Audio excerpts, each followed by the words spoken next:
کوئی بتا سکتا ہے کہ حضرت ابو بکر صدیق حضرت عمر فاروق نے کتنی بار کھایا؟ بڑی دلیل لانے لگا.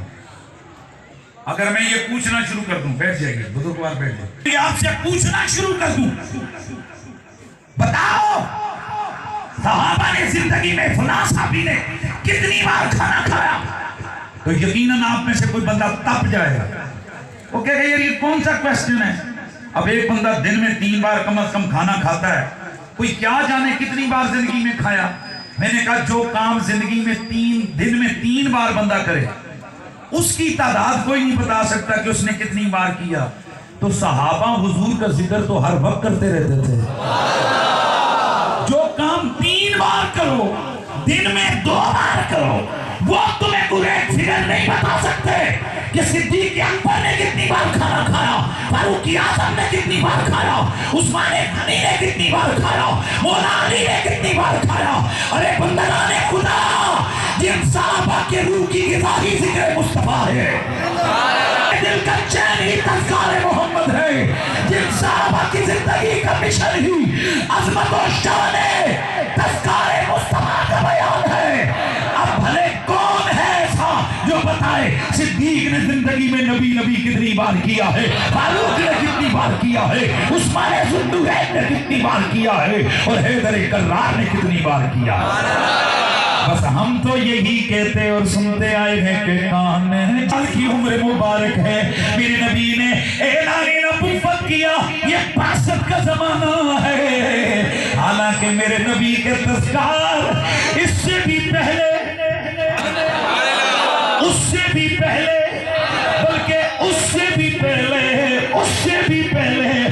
بلکہ سب سے پہلے اللہ کی کل کائنات کے اندر جب بھی پہلا انسان خالق کائنات نے تخلیق فرمایا وہ کوئی اور نہیں تیرا میرا بابا حضرت سیدنا آدم علیہ السلام ہے. حضرت آدم علیہ السلام. آئیے امام ابن عساکر، اس کے علاوہ صاحب سبل الہدی والرشاد علامہ صالح شامی، دیگر کئی صحابہ سے مروی یہ روایت ہے. حضرت سیدنا آدم علیہ السلام ایک دل اپنے گھر میں تشریف لائے، کیا دیکھتے گئے کہ آپ کے بیٹے اس بحث میں پڑے ہوئے گئے کہ من افضل الخلق، کل کائنات میں افضل کون ہے. اچھا یہ جو بیچ میں کنجوسی کر کے بیٹھے ہوئے ہو اور زبان خاموش ہے، سارا لانے کا فائدہ نہیں ہے. سبحان اللہ کی صلاح ہے. مخلوق میں سب سے افضل کون ہے؟ کچھ بیٹوں کا خیال لیے گئے ہمارے بابا حضرت آدم افضل ہے کیونکہ وہ خلیفۃ اللہ ہے، کیونکہ وہ نبی اللہ ہے، کیونکہ وہ اللہ کے نائب ہیں، مسجود ملائک ہیں. کہنے لگے حضرت آدم افضل ہے. بعض بیٹے کہنے لگے نانا ہم حضرت آدم سے حضرت سیدنا جبریل اور دیگر فرشتے افضل ہیں، کیونکہ فرشتوں سے کوئی بھی معصیت کا ہونا یہ ممکن نہیں ہے، وہ اللہ کی نوری مخلوق ہے، وہ افضل ہے. اتنے میں بابا آ گئے، حضرت آدم علیہ السلام آ گئے. آپ نے فرمایا او میرے بیٹو، میں نے تمہاری باتیں سنی لیکن سنو، نہ میں افضل نہ فرشتے افضل، اللہ کی نظر میں کل کائنات میں وہ افضل ہے کہ جب رب نے میرے جسم میں روح ڈالی، ماشاءاللہ ماشاءاللہ، میرے جسم میں روح ڈالی، ابھی روح میرے پاؤں تک نہیں پہنچی تھی کہ میں نے رب کے عرش کے کنگروں پہ لکھا ہوا پڑھ لیا محمد الرسول اللہ. تو نہ میں افضل نہ فرشتے افضل، افضل تو وہ ہے کہ میری تخلیق سے پہلے رب نے جس کا نام عرش پہ اپنے نام کے ساتھ لکھوایا ہے. جسے میں ہدایت دوں گا وہ ہدایت پائے. من یہد اللہ فہو ومن جسے رب ہدایت دے وہی ہدایت پاتا ہے. رب فرماتا ہے جس کے نصیب اور مقدر میں گمراہی لکھ دوں اس کے لیے نہ کوئی ولی اور نہ کوئی مرشد، کچھ بھی نہیں. یہ ولی اور مرشد انہیں کو ملتے ہیں کہ جن کے نصیب میں ہدایت ہو. بس یار سمجھ نہیں آئی تو میں کیا کروں, میں آگے بڑھ جاتا ہوں. مرشد قرآن کی بات ہے, میں اپنے گھر سے تو نہیں لے آیا, لہٰذا کم از کم اس چکر میں نہ پڑا کریں کہ فلانے کو میں نے منوانا, اور جس نے نہیں ماننا خدا کو نہیں ماننا. میں اور تو میلاد منوا سکتے ہیں, میں اور تو شان مصطفیٰ منوا سکتے ہیں, میں اور تو حضور کے علم کو, حضور کے کمالات اور فضائل کو منوا سکتے ہیں. بڑا مشکل کام ہے. میں اپنے دوستوں سے کہا کرتا ہوں خدا کے لیے نکلو ان چیزوں سے. ہم چھوٹے چھوٹے سے تقریریں شروع کی, جاتے اور لوگ کہتے آج میلاد ثابت کرے, یار بڈھے ہو گئے, آج میلاد ثابت کوئی نہیں آیا. ایک دن ایسا مجھے کہنے لگے جی کہ یہ کیا میلاد جائز ہے؟ میں کہ دیہڑی سر عام سرکاری اجازت نامے کے ساتھ ہم لوگ اگر دھڑلے سے کر رہے ہیں, جائز ہے کہاں کر رہے ہیں. نہیں ماننے والے, ہم نے کسی کو منوانے کا ٹھیکہ نہیں لیا ہوا, یہ اللہ اور اس کے بندے کا معاملہ ہے. ہمارا کام ہے, ہم جو لوگ آتے ہیں یہ میلاد کے جلسے ہوتے ہیں, حضرت سیدنا ابراہیم علیہ السلام, ذرا سننا ہے, میں بڑی خاص بات کر رہا ہوں. اللہ کی بارگاہ میں عرض کرنے لگے, یا اللہ آرینی کے فتو کی الموت حضرت دکھا مردے کیسے زندہ کرتا ہے. کہاں جب لم تؤمن, حضرت ابراہیم سے میرے رب نے فرمایا قرآن پاک ہے, تیرا ایمان نہیں ہے کہ میں مردے زندہ کرتا ہوں. بلا کلیت میں نقل مال کا ایمان ہے, پر دل کو مطمئن کرنا چاہتا ہوں.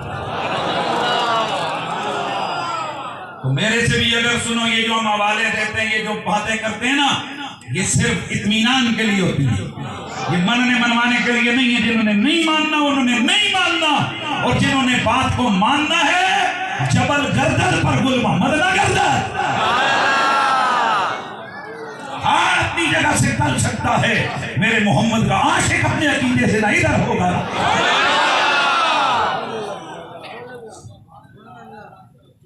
اور میرے سیدی و مرشدی آقائی قبلہ پیر سید حسین الدین شاہ صاحب, آپ اکثر فرمایا کرتے ہیں بیٹا لوگوں کو یہ پیغام دو, بیٹا لوگوں کو یہ پیغام دو کہ ہر چیز زمانے کے ساتھ نئی نئی چنو.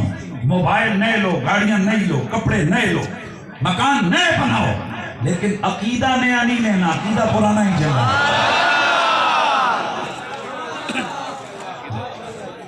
عقیدہ آغا جی والا,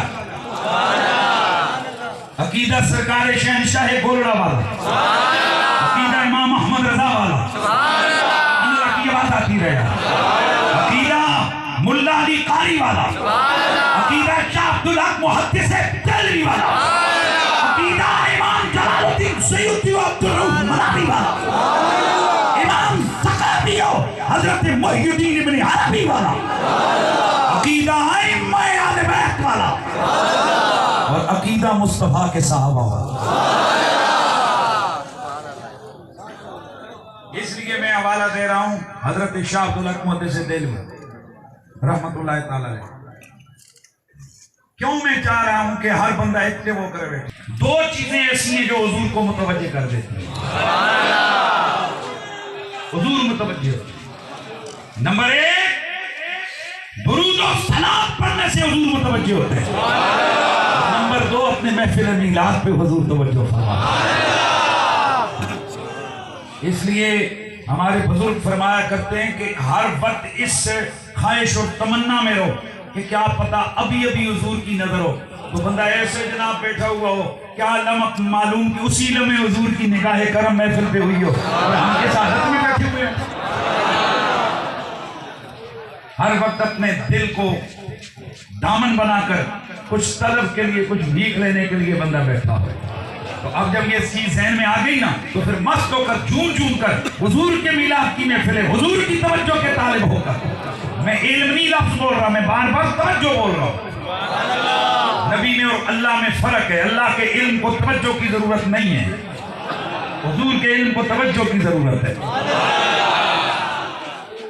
اللہ ازل سے کائنات کی ہر چیز کو ظاہر و باہر اور ہر لمحہ بالکل بدیہات اور کامل مداد کے ساتھ جیسے میں اور تو آپ کی ہتھیلی کی طرح واضح نہیں دیکھ سکتے، اللہ ازل سے اب تک ہر چیز کو ایسے جانتا دیکھتا کہ حضور مستغرق ہو اور ہم جیسے نکموں کی طرف توجہ نہ ہو۔